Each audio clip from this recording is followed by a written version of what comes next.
Ditampilkan pada suatu hari, tepatnya di masa-masa liburan Natal dan Tahun Baru, ada dua sahabat yang begitu menikmati, bahkan saking antusiasnya salah satu dari mereka segera melompat untuk berenang tanpa terlebih dahulu mempertimbangkan apa yang ada di bawah sana. Sampai akhirnya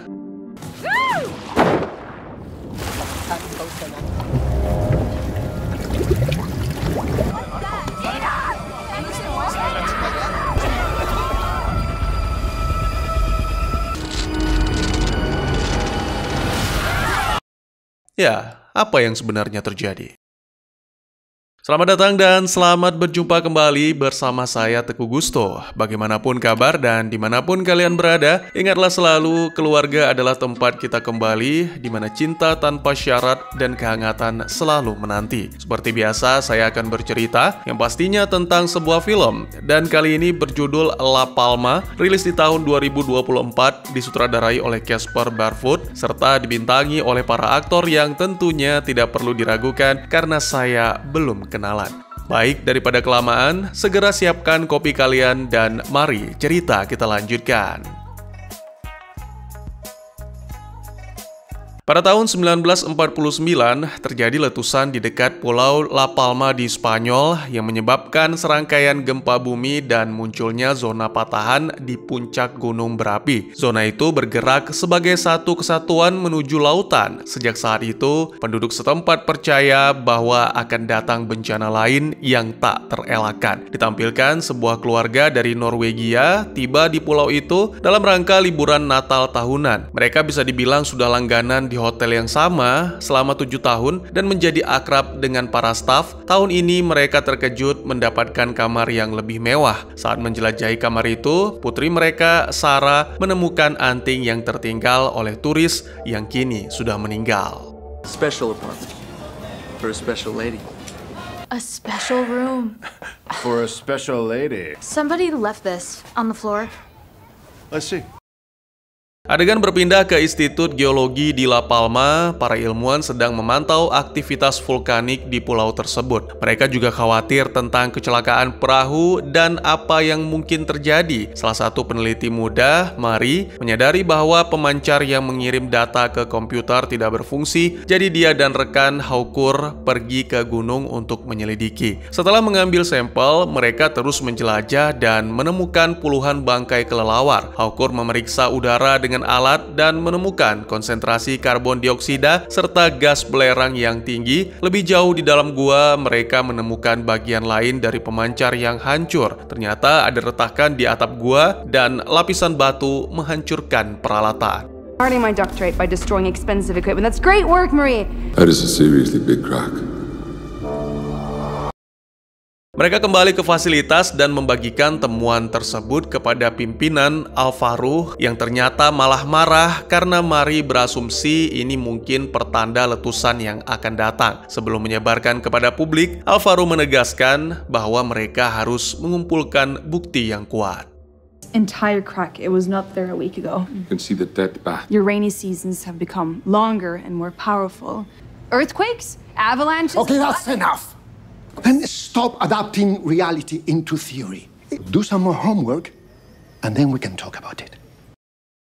Setelah itu, Haukur menjelaskan kepada Mari bahwa Alvaro sangat berhati-hati karena 3 tahun yang lalu dia buru-buru mengumumkan adanya letusan menyebabkan kepanikan dan evakuasi, tetapi letusan yang dimaksud tidak pernah terjadi. Kemudian Mari menyaksikan video tentang seberapa besar tsunami daerah ini dan sangat ketakutan melihat hasilnya. Saat dia pulang, saudaranya Eric menceritakan tentang proyek penyelaman berikutnya. Ternyata penyu-penyu berkumpul di La Palma, yang mana ini cukup aneh karena biasanya mereka tidak berenang bersama. See? Here's a turtle form talking about La Palma. Well, people are really fascinated by them being here all together. Kembali ke keluarga yang berlibur, keesokan harinya mereka makan siang bersama. Putra mereka, Tobias, memiliki kebutuhan khusus, jadi ketika makanannya tidak sesuai gambar di menu, dia akan marah sehingga para orang tua harus menenangkannya. Di saat yang sama, Sarah melihat seorang gadis di meja lain bernama Charlie. Beberapa saat kemudian, ketika Sarah sendirian di kolam renang, Charlie menghampiri, mengundangnya untuk bermain bersama, tetapi Sarah menolak karena harus menjaga Tobias. But we're only 5, so we're short one. You in? But I've got to look after my little brother. Frederick, ayah tiri Sarah, ternyata secara diam-diam memperhatikan sehingga menyuruh Sarah untuk pergi bermain, sementara dirinya akan menjaga Tobias. Sangat disayangkan, belum lama ditinggal Sarah, perhatian Frederick teralihkan karena melihat sang istri, Jennifer, berbincang dengan salah satu staf yang terkesan merayu. Jadi ketika Frederick berbalik, Tobias sudah tidak ada. Buru-buru pria itu mencari Sarah, menggagalkan pertemuan gadis itu dengan Charlie. Lalu mereka mulai mencari di pantai sampai akhirnya menemukan Tobias di atas karang memperhatikan penyu, yang mana di saat yang sama Eric juga mengamati penyu tersebut.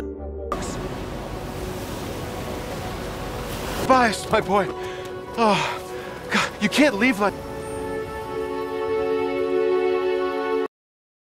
Ketika kembali ke hotel, staf yang sebelumnya datang untuk memberikan kabar tentang mobil sewaan, dan pada kesempatan ini Frederick dengan kasar menyampaikan keluhan. Frederick dan Jen pun akhirnya bertengkar, dan ini didengar oleh anak-anak mereka di ruangan lain. Sementara itu, Alvaro menemui seorang rekan yang bekerja di kamar jenazah untuk meminta laporan tentang korban tragedi perahu. Dokter itu menunjukkan foto dan mengkonfirmasi bahwa kulit korban terbakar akibat gas yang sangat panas dan mereka menghirup kadar karbon dioksida serta sulfur yang mematikan. Dokter itu khawatir ini tanda adanya lava, tetapi Alvaro berpura-pura seolah itu tidak seburuk yang dikira. Gas. Extremely hot gas. Heated the water so much that the glass bottom of the tour boat cracked. Should I be worried about this? No. Di institut, Mari dan Haukur memeriksa hasil tes air di gua. Air itu ternyata kekurangan mineral yang berarti waktu perjalanannya dari permukaan ke terowongan sangat singkat. Mari menduga retakan itu mungkin mencapai puncak gunung. Haukur memeriksa gambar topografi dan menemukan bahwa retakan itu berada di tempat yang sama dengan retakan dari letusan tahun 1949, sehingga memutuskan untuk kembali ke gunung. Setelah berjalan beberapa saat, mereka terkejut melihat retakan itu memang mencapai puncak gunung. Jadi dengan peralatan khusus, mereka mulai melakukan pengamatan. Di hotel, Frederick merasakan getaran ringan ketika bersantai di balkon. Bersamaan dengan itu, di institut, Alvaro dan tim menerima peringatan dari sistem tentang emisi gas di bukit dan kemungkinan gempa bumi. Setelah menyuruh timnya memberitahu pihak berwenang, Alvaro menerima panggilan dari Mari yang melaporkan tentang penemuannya. Saat itu juga, gas mulai menyembur dari tanah di sekitar Mari dan Haukur sehingga mereka pun segera berlari. You have to leave your equipment and get down from there now. Run!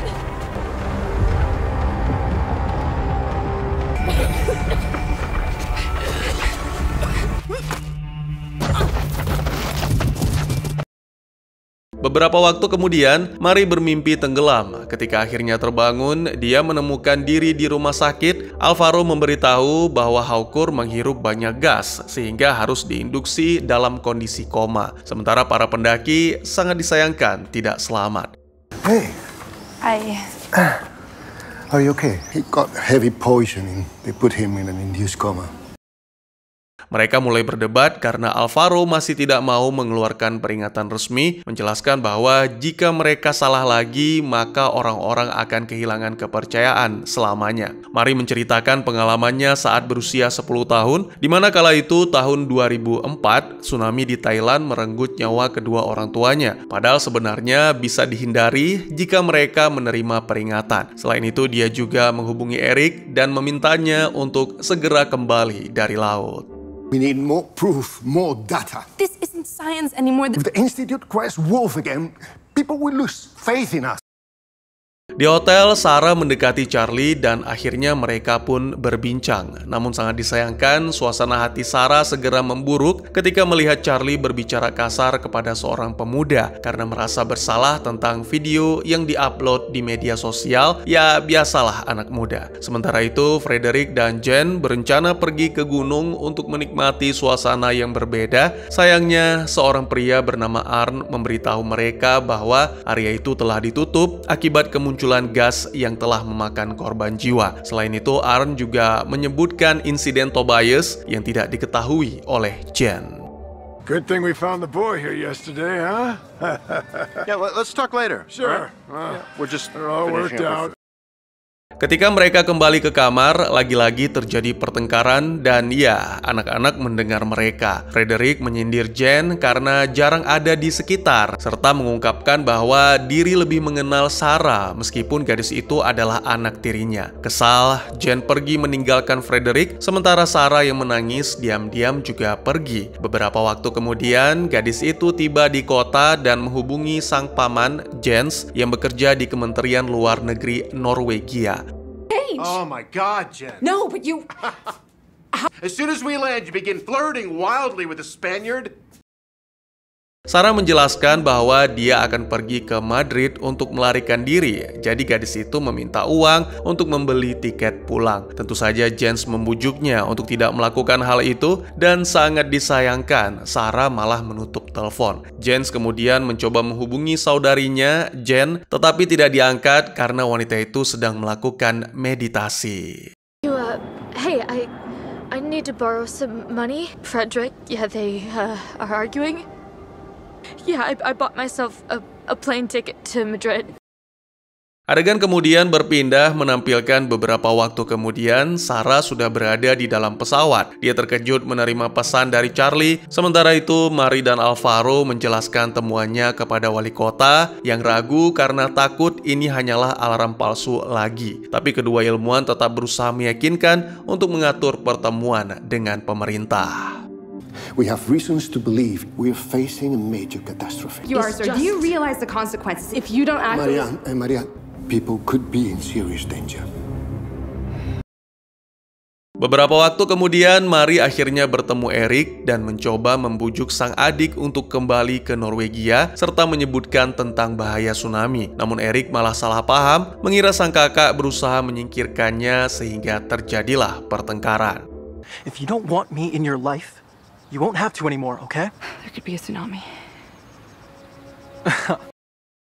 Di institut, para ilmuwan melihat peningkatan gempa di seluruh pulau yang menurut Alvaro menunjukkan abu mulai muncul ke permukaan. 3 tahap menunjukkan kemungkinan letusan gunung berapi, emisi gas, abu, lalu lava. Data dari gunung menunjukkan retakan masih meluas. Lalu beberapa menit kemudian, data pun semakin memburuk sehingga Alvaro meminta timnya untuk memperingatkan semua bandara. Tiba-tiba letusan abu besar terjadi dan terlihat jelas dari hotel. Sangat disayangkan, pesawat yang ditumpangi Sarah terlambat mendapat peringatan sehingga langsung terbang ke awan abu.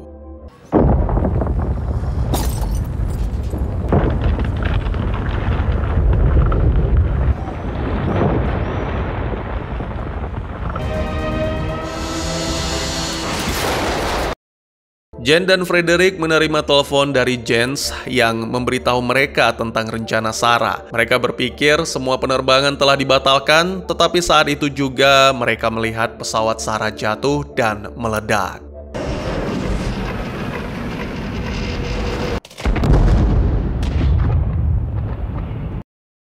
Segera insiden ini menjadi berita besar dan mereka bergegas ke rumah sakit lokal tempat tim penyelamat membawa para korban yang mengalami luka-luka. Karena tidak dapat menemukan Sarah, Jen pun mulai panik sehingga Frederick harus menenangkannya. Excuse me, I need to know if that woman in there is my daughter. You are in the place. Check if that's her. You can leave me here. We need to know. No, I need to know. No, I just want to know if it's my daughter. Sementara itu, wali kota mengatur pertemuan dengan pemerintah. Setelah perdebatan panjang, mereka setuju untuk memulai persiapan. Alvaro meminta timnya untuk pergi bersama keluarga mereka, sementara dirinya tetap tinggal untuk memantau situasi. Mari memeluk pria itu untuk mengucapkan selamat tinggal. Beberapa waktu kemudian, ketika pulang, Mari tidak bisa menemukan, ditambah lagi ponsel Eric tidak bisa dihubungi. We will start the preparations. I will stay a bit longer and monitor the situation.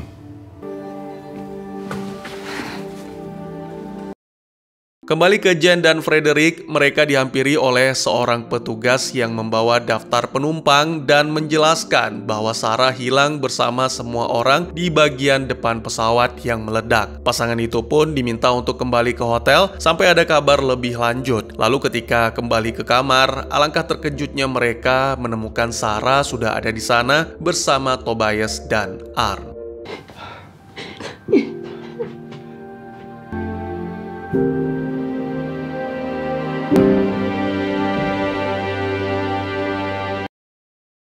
Setelah menghabiskan waktu bersama keluarga, Sarah pergi ke kolam renang dan menemukan Charlie. Sarah mengatakan bahwa pesan dari Charlie lah yang membuatnya turun dari pesawat. Adegan kemudian berpindah menampilkan Mari yang menerima telepon dari Eric, lalu pergi ke bar untuk menjemputnya. Di sana wanita itu melihat polisi yang menangkap seseorang dan bergegas membantu karena mengira itu adalah Eric. Bahkan sampai tidak sengaja memukul seorang polisi sehingga Mari pun ditangkap. Sebelum mobil berangkat, Mari melihat Eric dan segera memintanya untuk meninggalkan pulau.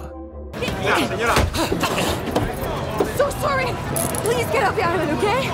I'll be right behind you. Just Keesokan paginya, Eric mengunjungi Mari di penjara. Melihat Mari yang begitu putus asa tadi malam, membuat Eric akhirnya percaya pada penjelasan sang kakak, dan karena merasa bersalah, dia memutuskan untuk tetap tinggal agar bisa melarikan diri bersama sang kakak. Sementara itu, Jens menerima telepon dari atasannya untuk memanggil semua staf kembali ke kantor. Tim menyaksikan simulasi bencana alam yang akan menghancurkan Kepulauan Kanari yang bisa terjadi dalam beberapa hari atau yang terburuk beberapa jam. Ini sangatlah rahasia, sehingga mereka harus mulai merencanakan evakuasi warga Norwegia yang sedang berlibur di pulau-pulau tersebut secara diam-diam.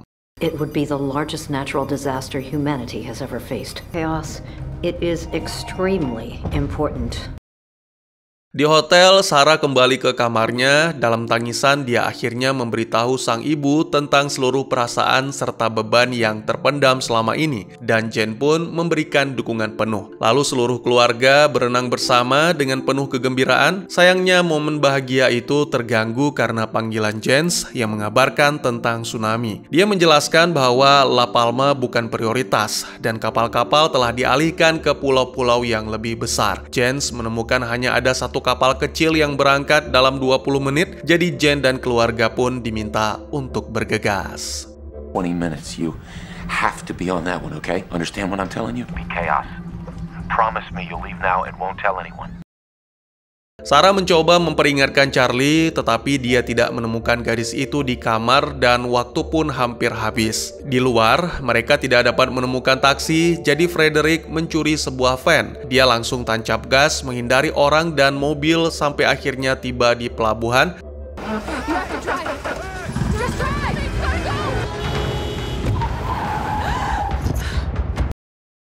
Sangat disayangkan, para pemilik mobil menangkap Frederick lalu menghajarnya, sementara Jen dan anak-anak diminta segera naik ke kapal. Frederick kemudian memberikan uang kepada pria-pria itu agar membiarkannya pergi dan mencoba bersatu kembali dengan keluarga. Namun, semua itu sudah terlambat. Please take it, please.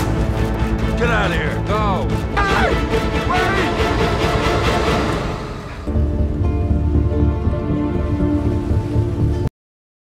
Sarah kemudian menghubungi Charlie yang ternyata sejak tadi ponselnya kehabisan baterai. Sayangnya belum sempat menjelaskan sinyal terputus. Adegan kemudian berpindah ke institut. Komputer Alvaro kehilangan sinyal dari pemancar dan dia segera menghubungi pihak berwenang untuk memberitahu mereka bahwa tsunami akan segera datang dalam beberapa jam. Sirine evakuasi pun segera berkumandang di seluruh pulau dan orang-orang mulai panik. Rumah sakit juga harus berhati-hati saat memindahkan korban-korban kecelakaan pesawat. Di sana juga ada Haukur yang terbangun dari koma dan terkejut dengan apa yang dia lihat.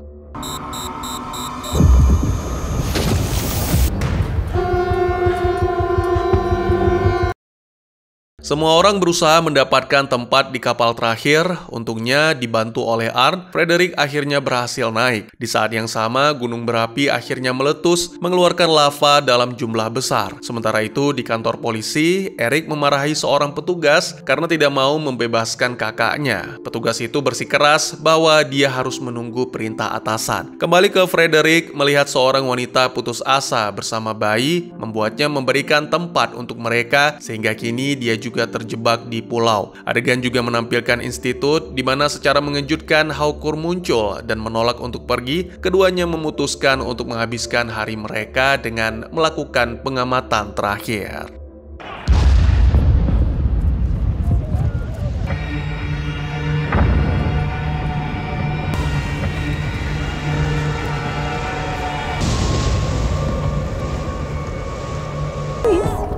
You can have my seat. Thank you.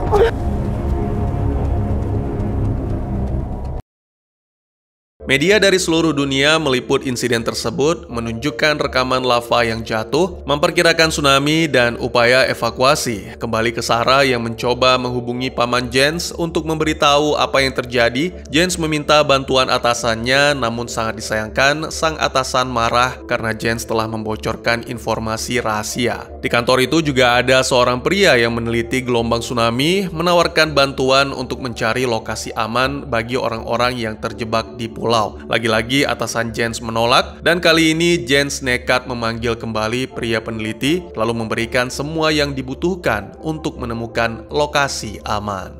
Can you find out if there are areas that are safer than others? Di seluruh pulau, orang terus berlari dan panik, sementara Frederick sudah pasrah, dan oleh karena itu dia mengucapkan selamat tinggal sebelum telepon terputus akibat sinyal. Di kantor, para polisi akhirnya kabur untuk menyelamatkan diri, sehingga Eric mengambil kunci dan membebaskan Mari, serta seorang tahanan lainnya. Saat keluar, mereka terdiam ketika melihat ledakan lain di puncak gunung berapi. Frederick mendengar pembicaraan mereka dan memberitahu bahwa tidak ada kapal yang tersisa, tetapi Eric mengungkapkan bahwa dia masih memiliki perahu yang bisa digunakan untuk pergi ke tengah laut. All the boats are gone. On a beach, I used it when I was diving. There's a chance it's still there. Ketiganya berlari ke pantai dan menemukan perahu Eric masih ada. Sayangnya saat hendak pergi, tahanan yang sebelumnya dibebaskan muncul mengancam mereka dengan pistol. Eric sebenarnya menawarkan melarikan diri bersama, tapi si tahanan begitu tamak sehingga tak ada cara selain melawan.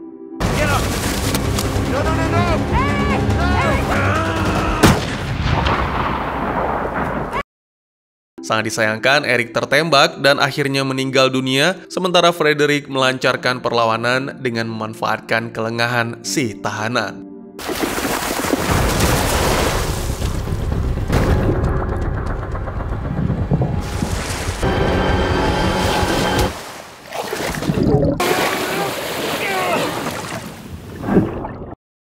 Setelah si tahanan tewas, Frederick dan Mari akhirnya bisa pergi menggunakan perahu. Dan ketika rombongan lain yang sepertinya teman si tahanan datang berusaha naik, Frederick menendang mereka bahkan mengancam dengan senjata. Back off, all of you!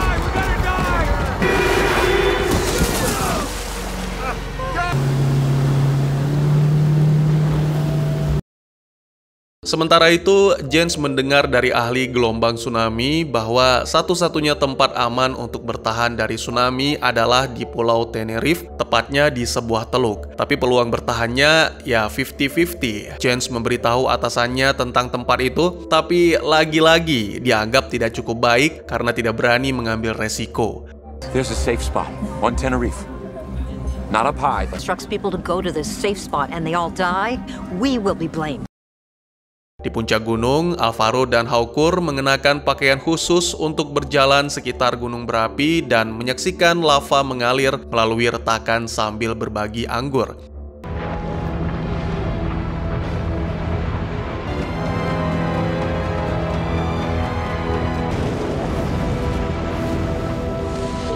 You're crazy, man. No, but it was really good wine. Di bandara, Jen dan anak-anak menunjukkan semua paspor termasuk milik Frederick sehingga mereka menerima 4 gelang untuk naik ke pesawat. Sebelum itu, Sarah melihat Charlie di luar dan memutuskan untuk menjemputnya. Karena tidak memiliki gelang, Sarah memberikan Charlie gelang milik Frederick. Hah? I have to go get her. No, you can't go. Not now, you understand? Sarah! Charlie! What? Where'd you get that? Sementara itu, Frederick dan Mary sampai di Pulau Tenerife. Tak lama kemudian, gunung-gunung mulai runtuh, mendorong air laut dan menciptakan gelombang tsunami. Alvaro dan Hawkur tewas dalam proses tersebut. Guncangan terasa hingga ke bandara, membuat semua penumpang pesawat menjadi panik. Khawatir, Jen dan Tobias memutuskan untuk meninggalkan pesawat demi mencari Sarah. Dan tak lama berselang, Sarah dan Charlie sudah menaiki pesawat, kembali ke Frederick dan Mary. Dengan menggunakan teropong, mereka melihat bahwa gelombang tsunami akan segera mencapai Tenerife. Adegan kemudian berpindah menampilkan Norwegia, di mana atasan Jens sedang bersiap memulai konferensi pers, tetapi dibatalkan setelah mendengar tentang batuan longsor.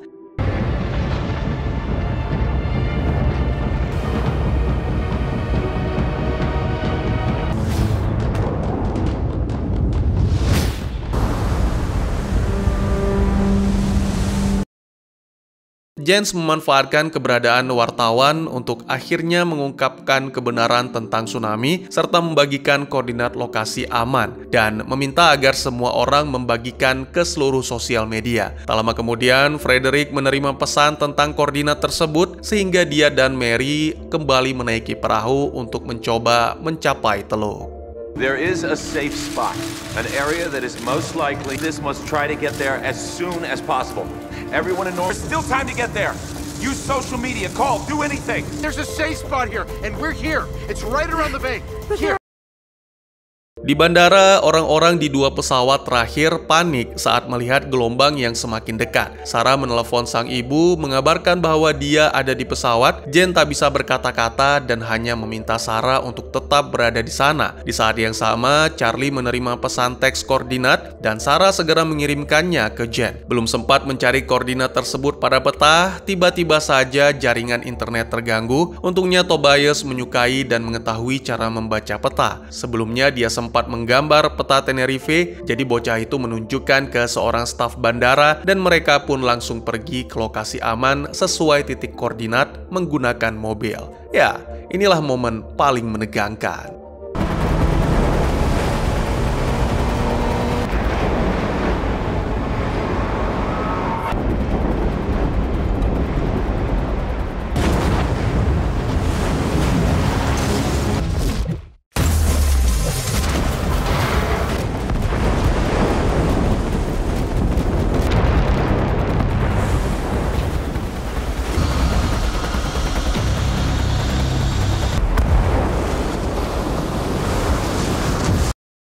Pada akhirnya gelombang tsunami saling menghantam sehingga Frederick dan Mary selamat sampai ke tempat yang aman. Di sana mereka menemukan banyak penyintas. Tak lama kemudian kelompok dari bandara pun datang. Frederick merasa lega bisa bersatu kembali dengan keluarga sampai dia menyadari siapa yang hilang. Di pesawat, Sarah terbangun sekaligus terkejut mendapati diri masih hidup, sedangkan Charlie masih tak sadarkan diri. Tapi berkat bantuan seorang pramugari, gadis itu pun terbangun.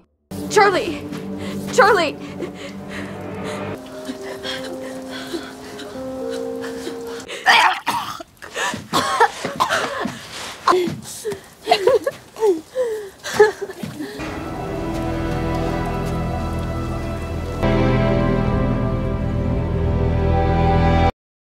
Media meliput bencana tersebut menunjukkan kehancuran di pulau-pulau serta di Afrika Barat, Eropa Selatan, dan Amerika Utara. Ini menjadi bencana alam terbesar dalam sejarah umat manusia, dan tentunya mereka harus bahu-membahu untuk membangun kembali. Di Norwegia, Jens dipecat karena tindakannya, dan di rumah dia menunggu dengan cemas kabar dari keluarga. Tak lama kemudian, seorang rekan kerja datang mengabarkan bahwa ada sekitar ratusan orang yang selamat termasuk Jens ditemukan di tempat aman. Ratusan orang yang selamat ini adalah berkat pemikiran cepat Jens. Jadi kini pemerintah mendirikan camp di sana. Looks like everybody that made it to the safe spot has survived. You saved hundreds, Jens. Film pun ditutup dengan menampilkan sebuah helikopter yang datang membawa beberapa penyintas dari pesawat, termasuk Sarah yang bisa bersatu kembali dengan keluarganya. Selain itu ditampilkan juga dalam waktu yang tidak ditentukan, beberapa minggu atau beberapa bulan kemudian, Mari menyelam untuk mengamati penyu dan sekaligus mengenang momen bersama Eric. Di mana kala itu Eric pernah menjelaskan tentang penyu, salah satu makhluk tertua di bumi yang mengetahui tentang alam. Seharusnya manusia belajar dari penyu agar dapat lebih mendengar dan lebih memahami tentang alam. Dan tamat. Film ini adalah tambahan baru yang mendebarkan dalam genre bencana dengan akhir cerita yang penuh aksi, menampilkan deretan karakter yang diperankan oleh aktor Norwegia, baik yang sudah berpengalaman maupun pendatang baru. Cerita ini berfokus tentang pada satu keluarga. Keluarga ini sedang menikmati liburan di Pulau Indah, La Palma, lokasi nyata di Kepulauan Kanari, ketika aktivitas vulkanik memicu longsor besar yang berujung pada tsunami dahsyat. Seperti banyak film tentang bencana alam, cerita mencapai puncaknya saat tsunami menghantam yang kemudian diikuti oleh kekacauan dan kehancuran total. Ending juga mengungkap bahwa tsunami di La Palma memiliki dampak yang meluas ke seluruh dunia, terutama di wilayah pesisir, bahkan sejauh pantai timur Laut Amerika Serikat. Meskipun tsunami besar mungkin tidak menghantam semua tempat setelah longsoran tersebut melemparkan potongan besar tanah ke laut, peristiwa ini mempengaruhi permukaan laut di berbagai wilayah lainnya. Selain itu, bencana ini juga menyebabkan dampak ekonomi internasional akibat kerusakan, korban jiwa, dan berbagai efek samping lainnya.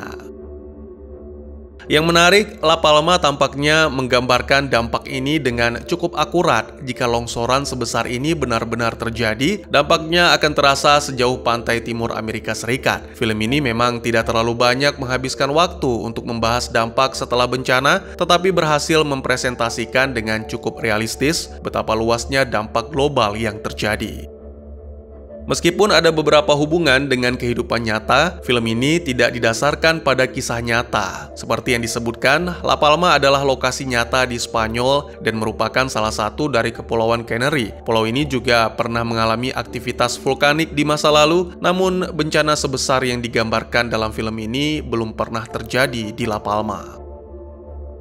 Beberapa peneliti khawatir bahwa bencana seperti ini bisa saja terjadi di masa depan La Palma. Secara khusus, menurut penelitian dari Universitas California Santa Cruz, ada kemungkinan terjadinya tsunami besar yang disebabkan oleh longsoran tanah di pulau ini. Tidak semua orang percaya bahwa hal ini benar-benar bisa terjadi, tapi teorinya cukup menarik, sehingga film ini mendapat perhatian besar.